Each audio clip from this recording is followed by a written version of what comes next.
P5, the Hierophant. Vav, a V, U, or W, value 6, means nail or hook, something to join the parts of a building together, therefore associative, like Gimel. Also something to support hanging objects, therefore something on which other things depend. A nail is a fastening, a link, a means of union. As a means of support, it is linked in thought and language with such ideas as aid, assistance, sustenance, furtherance, and ministry. It will be seen presently that these ideas are not only directly connected with the occult meanings of Vav, but also with the symbolism of the Hierophant. In Hebrew, the letter Vav is the equivalent of the English and. Thus, the grammatical use of the letter is derived directly from its literal meaning. The conjunction and links together a series of nouns describing various objects, as apples and pears and lemons. It also introduces dependent clauses in a sentence. In Hebrew, the letter Vav is used in precisely the same way. Thus, like a nail, it binds the parts of a sentence together, and clauses or phrases introduced by it hang from it, like pictures supported by hooks driven into a wall. Now, the central thought here is union, and this is the exact English translation of the Sanskrit noun yoga. The same Sanskrit noun is the root of our word yoke, and some authorities are of the opinion that the original hieroglyphic symbol for Vav was a picture of a yoke, such as is used for harnessing oxen. Yoga is a system of practice whereby the personal consciousness is linked to the universal conscious energy. Its object is direct, first-hand experience of those phases of reality which are the basis of all religions. The founders of religions are persons who have such experiences, and the contention of practical occultists is that this kind of experience may be repeated whenever the right conditions are provided. It is not a capricious gift from on high. It is not miraculous. Rare it may be, but it is perfectly natural, and a human being who addresses himself earnestly to preparing himself for this kind of experience will find what he seeks. We shall find, presently, that the Hierophant in tarot is a symbol of the mode of conscious activity which takes form in such experiences. Hearing, which unites man to man by speech, and man to God by the word of the inner voice, is the sense attributed to Vav. Jesus said often, "He that hath ears to hear, let him hear." This is a technical formula of ageless wisdom. It refers to the development of the interior sense of hearing just mentioned. In Sanskrit, the noun sruti, literally hearing, is the term for revelation. It alone can remove that nescience which is innate in human nature, says one ancient book. Similarly, the prophets of Israel declare again and again, "Thus saith the Lord," as if they were reporting things heard. Two of them, Samuel and Elijah, were directly aware of the divine presence as a voice. What was true then is true now. Knowledge of the higher aspects of reality comes to us through the soundless sound of an inner voice, which often speaks as plainly as any voice heard with the physical ear. The reason is that the hearing centers in the brain are stimulated by higher rates of vibration, which serve as means of communication between ourselves and more advanced thinkers. Many persons have flashes of this experience, and our recognition that this is so is expressed by the oft-repeated statement, quote, "Something seemed to say to me," end quote.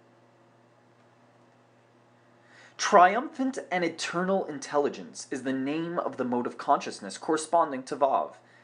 It is triumphant because it gives assurance of the ultimate victory of the life power over all apparent obstacles now seeming to stand in the way of the completion of the great work.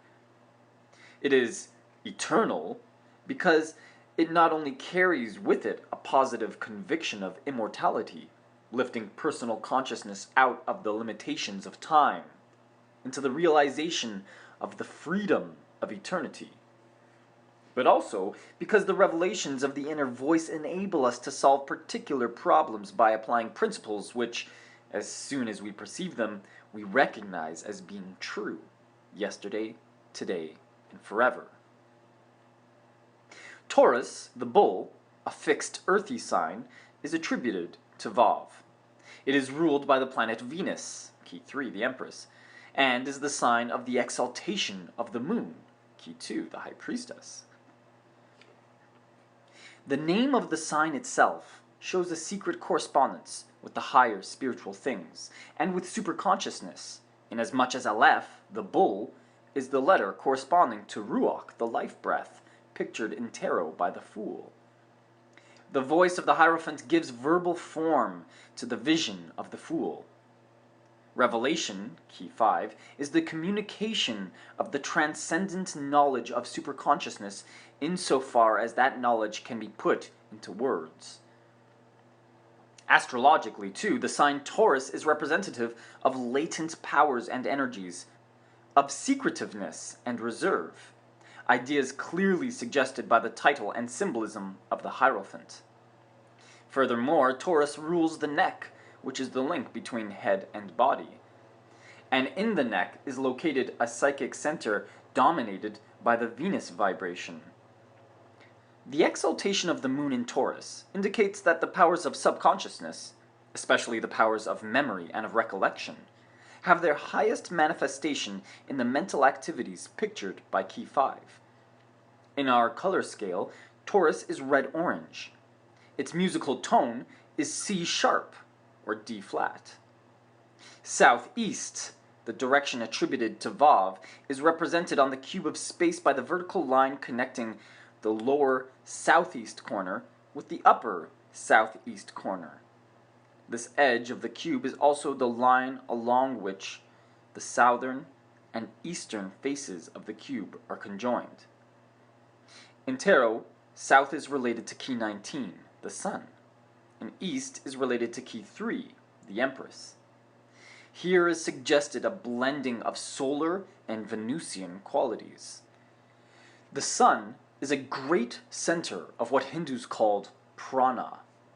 The Venusian vibration is that which manifests in mental imagery.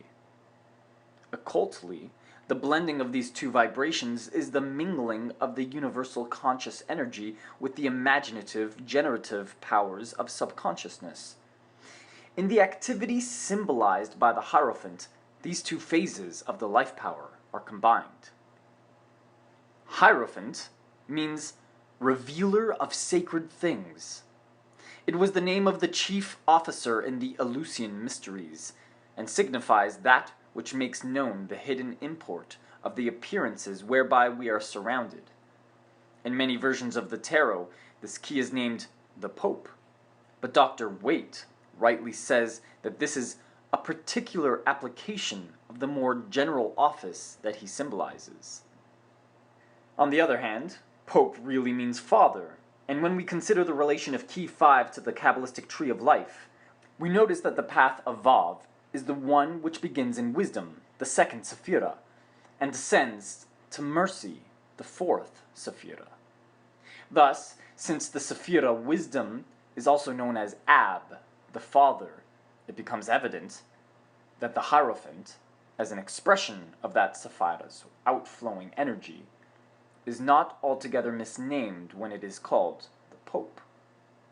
We do not agree with Dr. Waite that the Hierophant is, quote, the ruling power of external religion, exoteric orthodox doctrine, the outer side of the life which leads to the doctrine."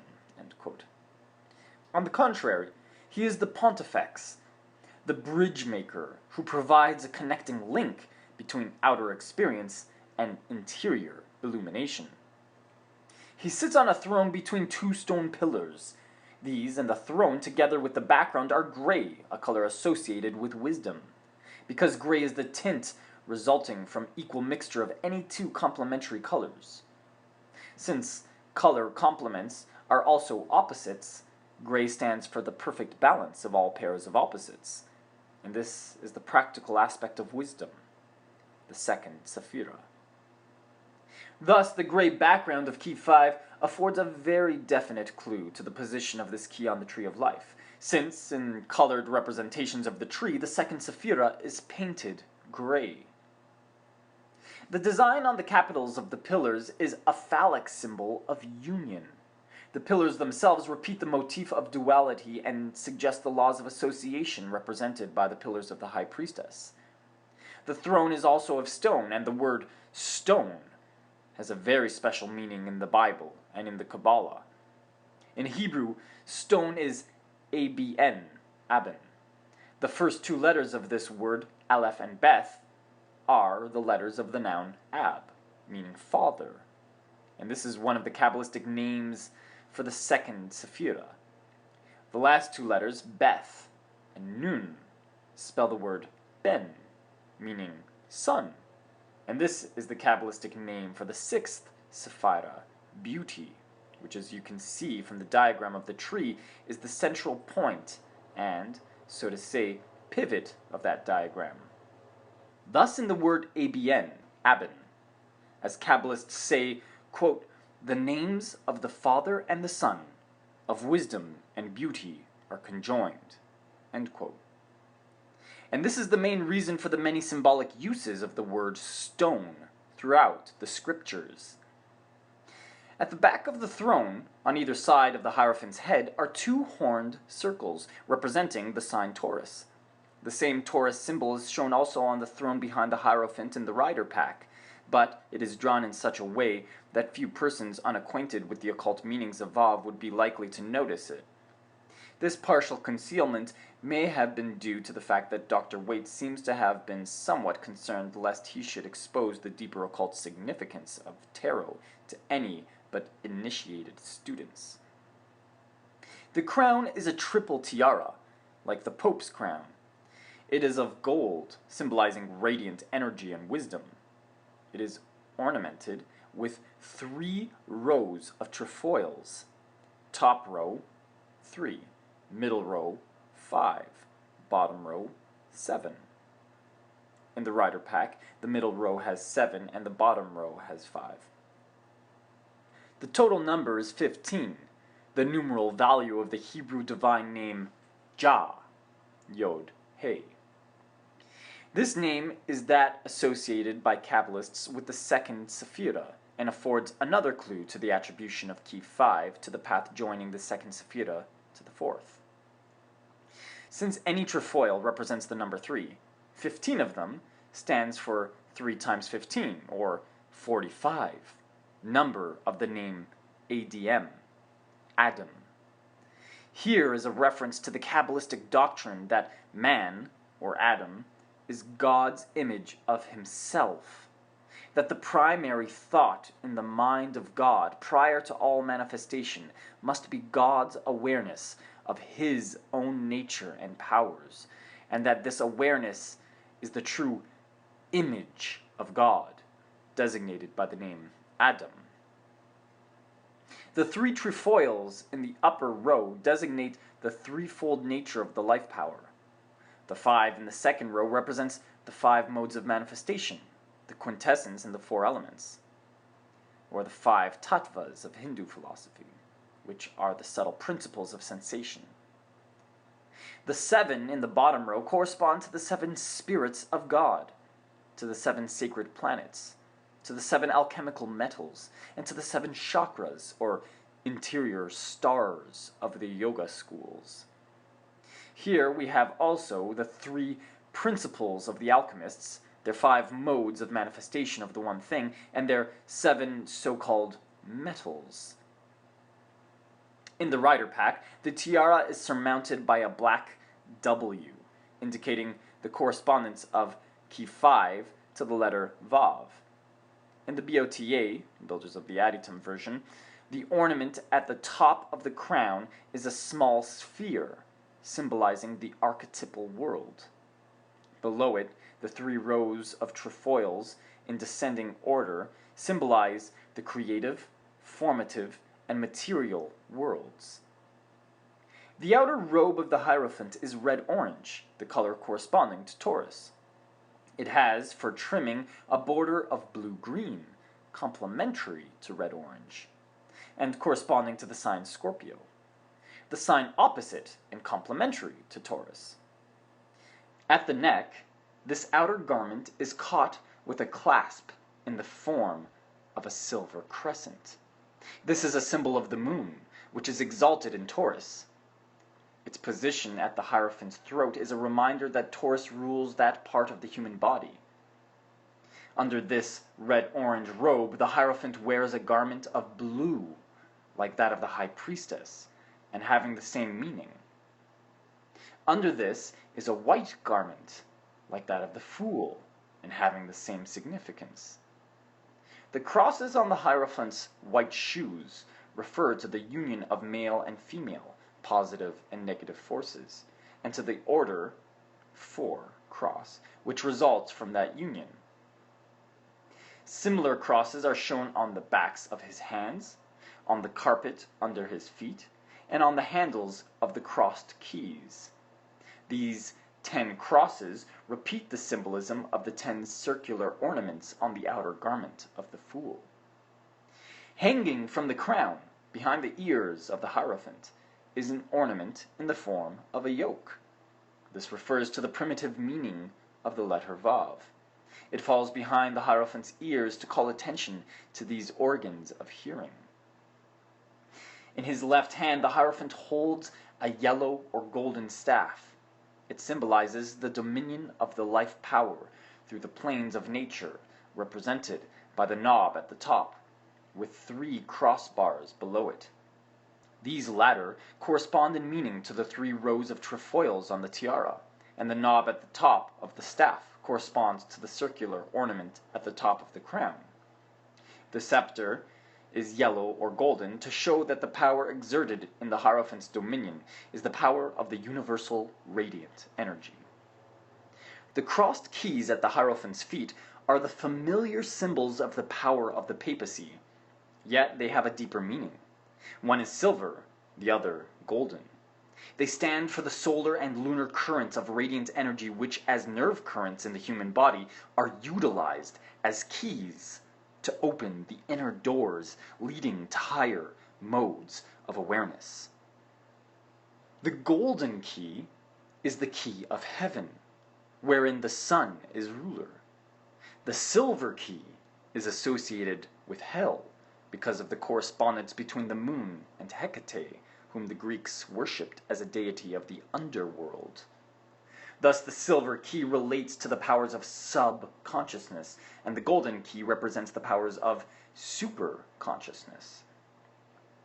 The square dais suggests the number 4, symbol of order and measurement, as if to suggest that however far beyond our present experience the higher consciousness may go, it rests on a solid basis of fact and reason. The dais is covered with a red-orange carpet, corresponding by this color to Taurus. The 4 circles on it enclose crosses, the Venus symbol folded in upon itself. They represent the manifestation of Yod-He-Vav-He in the 4 worlds. Black and white checker work at the edges of the carpet remind us of the Masonic mosaic pavement, which represents the alternation of light and darkness in the manifestation of the life power. The priests kneeling before the Hierophant wear robes which repeat the motif of the flowers in the magician's garden. Their robes are ornamented with yellow palliums, symbols of the yoke or union. These are yellow because The yoke is that of Mercury, or intellectual perception. The priest who wears lilies personifies thought. The other represents desire. Their attitude of attentive listening refers to hearing. The number of this key, as you have learned, is that of law, of adaptation, of religion, and of man. Psychologically, the Hierophant represents intuition, which follows reasoning and adds to it. Intuition is subconscious response to reason, whereby, through laws of association at work below the conscious level, thought relations, which go beyond the results attained by reason, are attained. Usually, these are perceived by interior hearing. Intuition, it should be noted, means literally inner tuition.